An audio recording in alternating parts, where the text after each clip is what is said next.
Welcome back to Middle School Week here on this live of ours. If you have not already done so, be sure to check out my middle school playlist for the other videos that I put out this week, as well as a middle school collaboration that I hosted earlier in the week.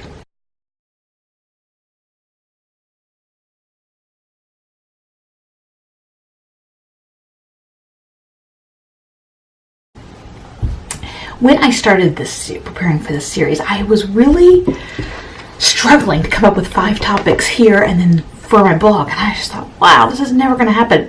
But as I'm doing it, I've discovered a lot more middle school topics that I want to cover. So I am going to be trying to put out more middle school specific homeschool videos. So if you are homeschooling a middle schooler, or you will be soon, be sure to hit subscribe so that you can check out all the rest that will be coming. Now, on to this video. First, my confession. I taped this originally back in July, and I thought I put it up. I put up a 1st grade schedule and a 4th grade schedule, but I don't know what happened to the 7th grade one. So, that's my confession. And then it's been on my to-do list since like October, when I realized that it never made it up. And now it's March. To say that I'm a bit of a procrastinator is an understatement. On to the topic.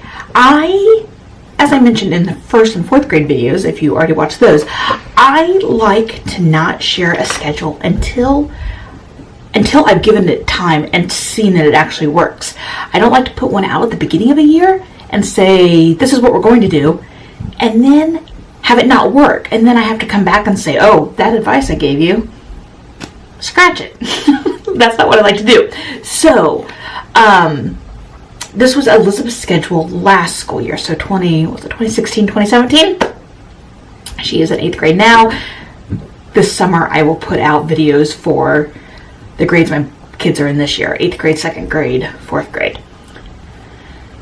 4th grade? Yeah. Yes. I think so. Anyway, on to 7th grade schedule. I tried to step it up for 7th grade a little bit, knowing that, we were going to hit 8th grade and then we're going to hit high school. So her days started a little bit earlier. I was trying to make a conscious effort to get a start of 8:45. It was hard last year. Always by 9. And then as the year went on, we moved it more towards 8:45, because this year she had even a little bit earlier of a start. Well, 8:45 at the latest, I should say. So last year between 8:45 and 9. This year between 8:30 and 8:45. Anyway, 7th grade schedule. Stay focused, Tricia. So we'd start with that. She was taking an online math class. I have a video about that. I will put it up. It was from my homeschoolmathclasses.com. And that was our first time outsourcing, really. And it was a wonderful experience that she'll be doing next year. So that met on Tuesday and Thursday mornings. So on the days when she did not have class, I think class would start at 9:30. So on the days she did not, she would work for about 45 minutes on her math work. And she always started out with that first. She likes to tackle the big stuff, the more time-consuming things first, so she can get it out of the way. So she would do that. On the days she did have math class, usually she did not have any work that she needed to do in preparation for the class. If she did, it was hardly ever more than finishing up a lesson, so under 15-20 minutes. So that's on math class days, Tuesday and Thursday, she would start with her literature block first. We moved to a literature or a language arts block for her last year, so a kind of a chunk of time that she knew that during that time she needed to get all of her language arts things completed. For her, it was easier to do that than to see like subject by subject. It wasn't really any different, but for whatever reason, mentally that helped her. So on like a normal day, Monday, Wednesday, Friday, she would start with math. Then she would move on to her language arts block. of literature, writing. Those were kind of all she did for that chunk, and that her writing was writing and rhetoric. And we also did some occasional history and science writing. I would just assign random things to her, like short paragraph type summaries, so that she could get practice writing outside of just language arts time. On class days, the language arts block was shortened. She would do a little bit before and then a little bit after. So instead of a 50 to 60 minute block, she did more like a 30-minute block. Kind of depending on the day. I should say right up front, if you are not aware, I am not a strict, like, on the schedule, on the dot type of person. We are very much, our schedule is more a framework for us to help guide us through our day. We used to be much looser, and then as the kids have gotten older, especially Elizabeth, we've needed a little bit more structure to our day, but we really just let it go however we need to let it go. Yeah. Then the thing that after language arts block, the big change that we made, I think it was maybe February last year, right about this time of year, was I'm the type who would I like to work through several small things each day because I feel like I'm getting a lot accomplished. For her, it was getting to be too many different things and things weren't getting done. So we made a switch that instead of doing several things every day of the week, knowing that they weren't always getting done, we did a chunk each day. So instead of doing 5 to 10 minutes of geography each day, 5 to 10 minutes of logic, grammar, vocabulary, the blocks kind of changed, but instead of doing like 5 to 10 minutes of each of those things, if I gave her a chunk of 20 to 30 minutes each day so she could focus on one of those. So 20 to 30 minutes of geography on Monday, 20 to 30 minutes of logic on Tuesday. That worked so much better and everything was getting done. Less time, but like your less assigned time, but somehow it was still working out. She usually spent about 30 minutes, and the blocks changed a little bit depending on what the needs were of what she was doing as she completed different books and whatever. But the last month or two, her blocks were geography, logic, grammar, and then vocabulary and word roots.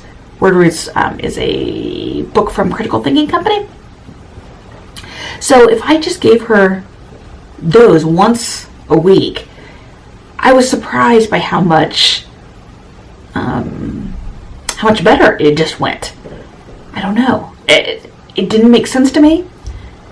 And I swore that we were going to end up being further behind, but somehow we weren't. Different brains, different personalities. One of the things that my daughters are a lot like me, but it's always interesting. Occasionally we'll get those things that we're just so different in, and it kind of surprises me, because if I had to do 30 minutes of a chunk, no, I would not enjoy that. Then any time she had left, that would bring us, let me make sure that I'm counting right, 9:45, 10:45. So that would bring us close, right around 11 to 11:15. Our goal was 11:15 that she would be done with the school work.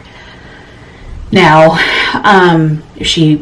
when she was finished with her morning things, she needed to then go over anything that she still had questions on to see if there was anything that she could now figure out without having to ask me. She could use that time for piano. She could use that time to work ahead. And if she did have questions that I needed to sit down with her and work on, that's when we would do that. Break for lunch at 11:30. On Tuesday and Thursday, we have PE in the afternoons. So those afternoons are out for us as far as any sit-down type of work. We would occasionally take things in the car, and we often do documentaries and audiobooks in the car, so we get a little bit of school time in during that, but more like drive time, while we're driving. Then on Monday, Wednesday, Fridays, we were starting back at 1 at the beginning of the year, so we'd break from 11:30 to 1, and it was too long. I had a hard time getting back into it, and the kids had a hard time getting back into it. So we moved it to 12:30, and it was magical. I truly didn't think it was going to be all that big of a difference, but it was. So 12:30 to 1:15, again, I would sit down and work with her. If she had any questions, she could work ahead. If she had anything that still didn't get finished from the morning, she had that time. She would often use it for a little bit of math on days where she was, she just needed a little more time. The boys were not in class or in the schoolroom at that time, so that gave her quiet time. She would also use it sometimes for reading. It would really just depend. It almost always got used for the full 45 minutes, at least until 1. Then from 1 to 2:30, we did history and science together, and that would look like we used Story of the World. So on Mondays, we would usually do the reading and the questions and map work. Wednesdays, we would do any additional reading from the text or any more questions we had from the text, any supplemental reading or videos. And then on Friday, we would finish up any other supplemental reading like the literature, storybook, those kind of things. And then often on Friday were videos. Last year was modern history, so we did a lot. We did a lot of videos. There was so much that we could find about, the 1900s. One of our favorites was a series called The Century. I will leave it linked below if I can find it. We found it on YouTube. It was put out by ABC News. So it covered all of the 1900s, and it was fantastic. So, Fridays were usually videos, and then any other text. If we had a chapter book that we were working on, I would do that. Friday afternoons, we keep school pretty low-key. And then we finished by 2:30. Occasionally we'd go a little bit later, but I tried to do that. Oh, I didn't talk about science. We were doing physics last year, and again, we did that as a group, or we did it as a group. And that would just look differently. I mean, we don't have a real pattern to it because each unit took, a different number of days. So we would use that time for history and for science. And then we would try to break by 2:30 at the latest. And then go about the rest of our day. After school activities and those sorts of things. So that is what the schedule looked like for my 7th grader last year. If you are interested in my 3rd grade and 1st grade videos, I will have those linked down below. And like I said, this summer I'll have 2nd, 4th, and 8th grade schedules. I also have a video on how I schedule Story of the World. So if you are interested in that, I will link that down as well. And like I said, be sure to check out the rest of the playlist for my the rest of my middle school week. And I also did middle school week over my blog. I'm not sure if I mentioned that. It will be linked down below as well. There was only one topic that was the same on this video, or in this week, and over on my blog. So there were different topics on each. So new content over there. And hit subscribe. Thanks for watching.